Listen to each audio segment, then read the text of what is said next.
Hello everyone, welcome to our YouTube channel. और आज की इस वीडियो में हम मगध राज्य के बारे में पढ़ेंगे, जो प्राचीन इतिहास का काफ़ी महत्वपूर्ण टॉपिक है। यहाँ से हर बार क्वेश्चन आता ही आता है, ठीक है। तो आज के इस वीडियो की पीडीएफ का लिंक मैंने डिस्क्रिप्शन में दे दिया है, तो आप वहाँ से डाउनलोड कर लेना। तो चलिए शुरू करते हैं। मगध साम्राज्य, सबसे प्राचीन वंश का संस्थापक कौन था मगध पे? वृषद्रथ, ठीक है। उसकी राजधानी क्या थी? गिरिब्रस थी। और वृषद्रथ का पुत्र था जरासंध।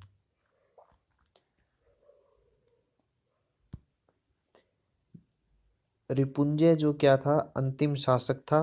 और इसकी हत्या रिपुंजय का जो मंत्री था पुलिक, उसने इसकी हत्या की और अपने पुत्र को क्या किया, गद्दी पर बैठा दिया। गद्दी पर बैठने के बाद एक नया वंश की स्थापना हुई, हर्यक वंश का उदय, ठीक है। तो अब पढ़ेंगे हर्यक वंश के बारे में। हर्यक वंश को हम हंता वंश भी कहते हैं, क्योंकि इनमें जो राजा थे उन्होंने अपने पिता को मरवा दिया था। तो हर्यक वंश का संस्थापक कौन था? बिंबिसार। बिंबिसार 544 बीसी में गद्दी पे बैठा। बौद्ध धर्म को मानने वाला था। यहाँ से काफी इंपॉर्टेंट क्वेश्चन बनता है ये, कि बिंबिसार किस धर्म को मानता था? बौद्ध धर्म को, ठीक है। और हर्यक वंश का संस्थापक कौन था? बिंबिसार। एक क्वेश्चन यहाँ से है। तो बिंबिसार ने अपनी राजधानी किसे बनाया? राजगृह को। महात्मा बुद्ध की सेवा में राजवैद्य जीवक को भेजा। तो एक क्वेश्चन यहाँ से बनता है कि बिंबिसार ने महात्मा बुद्ध की सेवा के लिए किसे भेजा? तो आंसर रहेगा जीवक।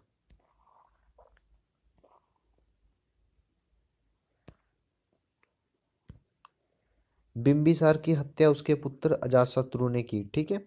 अब अजातशत्रु गद्दी पे बैठा। प्रारंभ में वो जैन धर्म को मानता था, बाद में फिर उसने बौद्ध धर्म अपना लिया।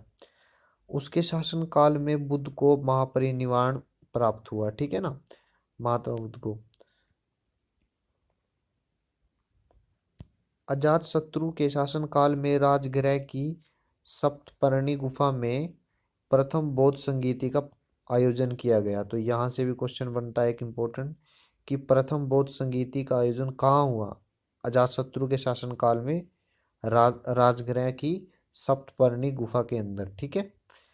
अब अजातशत्रु की हत्या किसने की? उदयन ने। उदयन कौन था? अजातशत्रु का पुत्र था, ठीक है। बिंबिसार की हत्या उसके पुत्र अजातशत्रु ने की।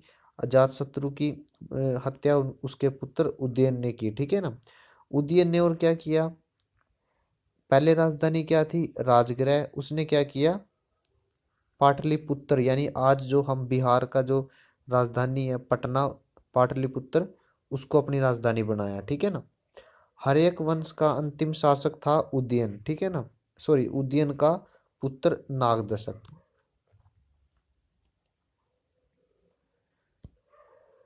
नागदशक के बाद एक नया वंश की स्थापना हुई, शिशुनाग वंश, ठीक है। इसके संस्थापक थे शिशुनाग। राजधानी पहले क्या थी? पाटलिपुत्र। अब पाटलिपुत्र से हटाकर वैशाली को राजधानी बनाया गया, ठीक है। शिशुनाग वंश का अंतिम शासक था वर्धन, ठीक है। नंदीवर्धन को हराकर महापद्मन नंद ने नंद वंश की नींव रखी। अब शुरू हो गया नंदवंश। नंदवंश, कुल नंदवंश में 9 राजा थे। संस्थापक होते महापद्म नंद।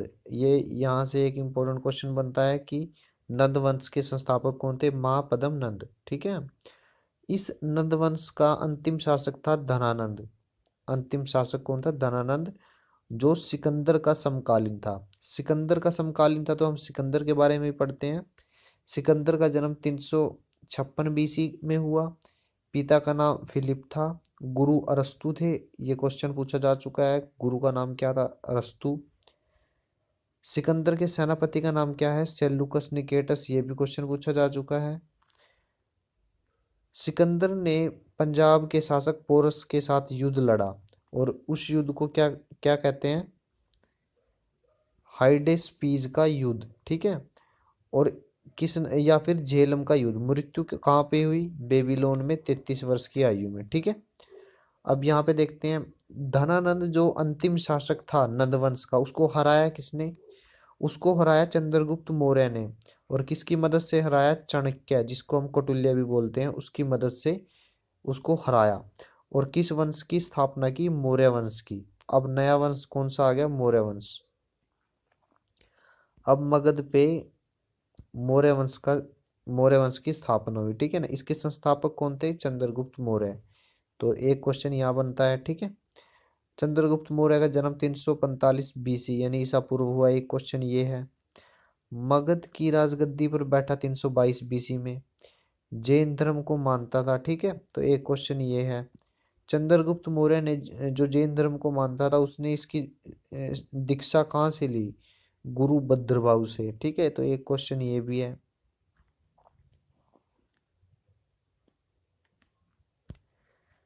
चंद्रगुप्त ने 305 बीसी में सिकंदर के सेनापति सेल्यूकस निकेटस को हराया, ठीक है। और चंद्रगुप्त ने सबसे पहले यूनानियों को भारत से भगाया। देखिए यूनानी कौन थे? जो सिकंदर के मरणोपरांत सारा जो राजपाट है वो सेल्यूकस निकेटस ने ले लिया, ठीक है ना। अब सेल्यूकस निकेटर जो था वो एक यूनानी था। उसने चंद्रगुप्त मौर्य से युद्ध किया और वो युद्ध में हार गया। तो एग्जाम में ये क्वेश्चन पूछा जाता है कि सबसे पहले यूनानियों को भारत से किसने खदेड़ा? ठीक है। तो आंसर रहेगा चंद्रगुप्त मौर्य, ठीक है ना। क्योंकि उसने ही सेल्यूकस निकेटर को हराया था। हारने के बाद चंद्रगुप्त मौर्य और सेल्यूकस के बीच एक संधि हुई, ठीक है ना। उस संधि के में सेल्यूकस ने अपनी पुत्री कार्नेलिया की शादी चंद्रगुप्त से कर दी और अपने एक राजदूत को चंद्रगुप्त मौर्य के दरबार में छोड़ दिया, ठीक है ना। तो एक क्वेश्चन यहाँ से आता है कि चंद्रगुप्त मौर्य के राज दरबार में पहला विदेशी व्यक्ति कौन आया? मेगस्थनीज, ठीक है ना। तो भारत का दौरा सबसे पहले किसने किया था? मेगस्थनीज ने, ठीक है ना। मेगस्थनीज ने एक पुस्तक लिखी इंडिका। तो यहां से भी ये क्वेश्चन आ चुका है, ठीक है। धनानंद जो नंद वंश का अंतिम शासक था, उसको हराने में किसने मदद की थी? चाणक्य ने। चाणक्य को हम कौटिल्य के नाम से भी जानते हैं, विष्णुगुप्त के नाम से भी जानते हैं। इसने अर्थशास्त्र एक पुस्तक लिखी थी, ठीक है। चाणक्य तक्षशिला से जो विद्या का केंद्र था वहां से उन्होंने शिक्षा ग्रहण की। चंद्रगुप्त मौर्य की मृत्यु 298 ईसा पूर्व में हो गई श्रवण बेलगोला में उपवास के दौरान, ठीक है। अब इसके बाद चंद्रगुप्त मौर्य का उत्तराधिकारी बिंदुसार गद्दी पे बैठा, ठीक है ना। तो 298 में उनकी मृत्यु हुई थी, तो 298 बीसी में वह गद्दी पे बैठा। उन्हें अमित घात के नाम से भी जाना था जाता था, जिसे जिसका मतलब होता है शत्रु विनाशक। आजीविक संप्रदाय का अनुयायी था। सिंहसेन जैन ग्रंथों में बिंदुसार को सिंहसेन बोला है और वायु पुराण में इनको बोला है भद्रसार, ठीक है ना। बिंदुसार के शासनकाल में तक्षशिला में दो विरोध हुए। तो एग्जाम में अक्सर पूछा जाता है कि किस शासक के शासनकाल में तक्षशिला में विरोध हुए?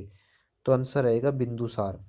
और उन विरोध को दबाने के लिए बिंदुसार ने सुसीम और अशोक को भेजा, ठीक है ना। 16 राज्यों का विजेता बौद्ध विद्वान तारानाथ के अनुसार बिंदुसार को 16 राज्य का विजेता भी बोला जाता है, ठीक है ना। तो अब इसके बाद गद्दी पे बैठा अशोक। यहाँ से क्वेश्चन आते हैं, काफी इंपॉर्टेंट क्वेश्चन बनते हैं। अशोक अशोक मगध की गद्दी पे कब बैठा? 269 ईसा पूर्व में, ठीक है ना। तो एक क्वेश्चन तो ये है। अशोक को अशोक नाम से किस कैसे जाना जाता है? मास्की व गुर्जरा अभिलेख में, ठीक है ना। तो एक क्वेश्चन ये है। अशोकवर्धन किस में कहा गया है? पुराणों में अशोक को अशोकवर्धन कहा गया है, ठीक है ना। कलिंग युद्ध कब हुआ? कलिंग युद्ध हुआ 261 बीसी में, ठीक है ना। जिसमें कलिंग की राजधानी तोसली पर उसने अधिकार कर लिया। अशोक किस धर्म का अनुयायी था? बौद्ध धर्म का। उपगुप्त उपगुप्त बौद्ध भिक्षु से उसने बौद्ध धर्म की दीक्षा ग्रहण की। शिलालेखों का सर्वप्रथम प्रचलन। देखिए शिलालेखों पर यानी पत्थर के ऊपर लिखने का सबसे पहला शुरुआत जो है अशोक ने की। अशोक ने अभी अपने अभिलेख को कहाँ कहाँ से बुदवाया? फर्स्ट शिलालेख यानी पत्थरों के ऊपर लिखना, स्तंभ लेख मतलब खंबे के ऊपर लिखना, और गुहा लेख मतलब गुफाओं में की जो दीवारें होती हैं उसके ऊपर लिखना। अब बात करते हैं अशोक शिलालेखों की खोज 1750 ईस्वी में हुई। पाद्रेटी फेनथेलर ने की।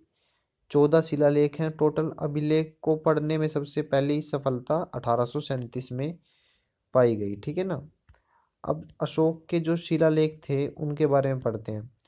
अशोक का जो पहला शिलालेख है पशु बलि की निंदा करता है। ठीक है, उसमें ये लिखा हुआ है।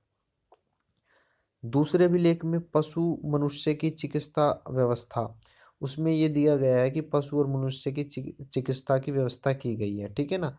तीसरे में क्या है, जो राजकीय अधिकारी को हर 5वें वर्ष के उपरांत दौरा करने का आदेश है, कि जो राजकीय अधिकारी है वो 5 वर्ष के बाद अपने राज्य का दौरा करें। ठीक है ना। चौथे में भेरी घोष की जगह धम घोष की घोषणा। पांचवा है धर्म महामात्रों की नियुक्ति के विषय में। ठीक है ना।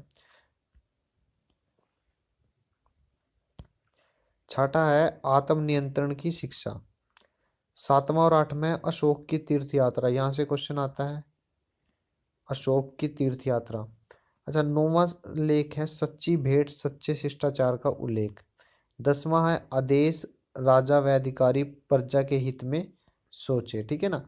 तो 10वें उल्लेख में अशोक ने आदेश दिया है कि जो राजा है और उसके अधिकारी हैं वो हमेशा प्रजा के हित में काम करें। 11वें में है धम की व्याख्या। ठीक है ना। 12वें स्तंभ लेख में है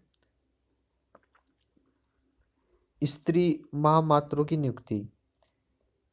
13वें में है कलिंग युद्ध अशोक का हृदय परिवर्तन, यहां से एक क्वेश्चन बनता है। ठीक है। जनता को धार्मिक जीवन बिताने के लिए प्रेरित करना। अब अशोक के स्तंभ लेख के बारे में पढ़ेंगे। अशोक के स्तंभ लेख 7 थे जो ब्राह्मी लिपि में थे। ठीक है ना। प्रथम था प्रयाग स्तंभ लेख, ये कौशाम्बी में था और इसे अकबर ने इलाहाबाद के किले में स्थापित करवाया। उसके बाद दूसरा था दिल्ली टोपरा, जो फिरोज शाह के द्वारा टोपरा से दिल्ली लाया गया। तीसरा है दिल्ली मेरठ, फिरोज शाह द्वारा दिल्ली लाया गया। रामपुरवा चंपारण बिहार में स्थित है। लोरिया अरेराज चंपारण बिहार में स्थित है। लोरिया नंदनगढ़ चंपारण बिहार में स्थित है। इस स्तंभ पर मोर का चित्र बना हुआ है। ठीक है ना। कौशाम्बी अभिलेख में कौशाम्बी अभिलेख को रानी का अभिलेख भी कहा जाता है। ठीक है। आगे पढ़ते हैं। प्रथम पृथक शिलालेख में यह घोषणा है कि सभी मनुष्य मेरे बच्चे हैं। शार ए कुना कंदहार अभिलेख ग्रीक व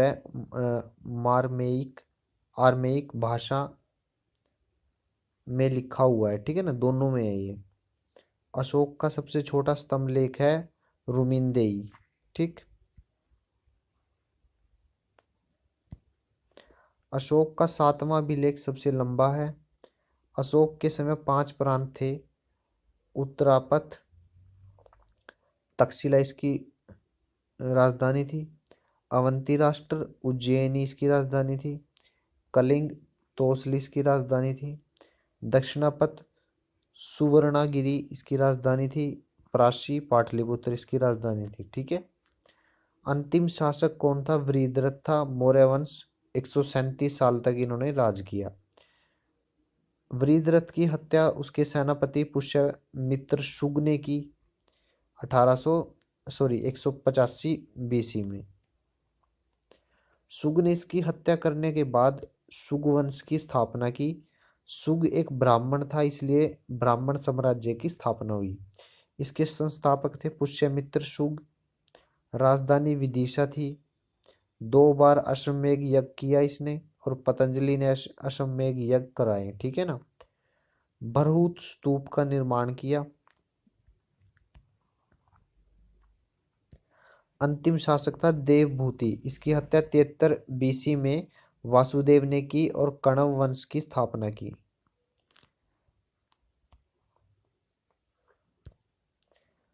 कणव वंश संस्थापक कौन थे?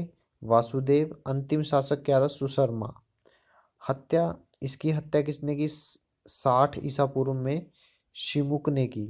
सातवाहन संस्थापक, सातवाहन जो वंश था उसके संस्थापक कौन थे? शिमुक। राजधानी क्या थी? प्रतिष्ठान, आंध्र प्रदेश के औरंगाबाद जिले में है। प्रसिद्ध साहित्यकार कौन थे? हाल और गुणाध्याय।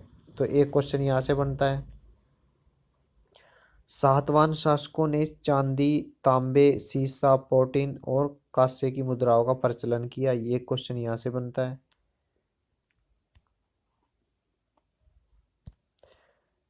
ब्राह्मणों को भूमि अनुदान देने की प्रथा सातवाहन शासकों ने चलाई।